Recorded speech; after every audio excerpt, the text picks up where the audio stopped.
जय हिंद, रामकृष्ण हरी. मित्रांनो, एकमेकांना समजून घ्या. अनेक जण एकमेकांना न समजून घेतल्यामुळे त्यांच्या घरामध्ये वाद विवाद, भांडणं ह्या प्रकारचे अनेक प्रकारचे संकट असतात. एकमेकांना समजून घ्या. एकमेकांच्या दुःखामध्ये एकमेकांचा विचार न केल्यामुळे फक्त स्वतःसाठी जीवन जगायचं, दुसऱ्यांचं काही नाही.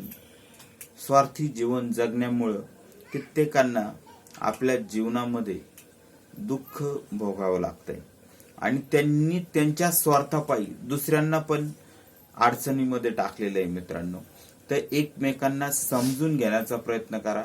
जीवनात जर आनंद निर्माण करायचा असेल तर एकमेकांना समजून घेणं, एकमेकांचा आदर करणं, मान सन्मान ठेवणं हे फार गरजेचं आहे. तेव्हा तुम्ही तुमच्या जीवनामध्ये आनंद प्राप्त करू शकता. आनंद हा दिल्याने मिळतो. मित्रांनो, तुम्ही जर दुसऱ्याला आनंद दिला तर तुम्हाला आनंद भेटणार आहे. पण तुम्हाला दुसऱ्यांना दुःख देऊन तुम्ही आनंदाची अपेक्षा करत असाल तर ते होणार नाही. ते निसर्ग नियमाला धरून नाहीये. मित्रांनो, निसर्ग नियमांना धरून जीवन जगण्याचा प्रयत्न करा. ओम शांती. जय हिंद, रामकृष्ण.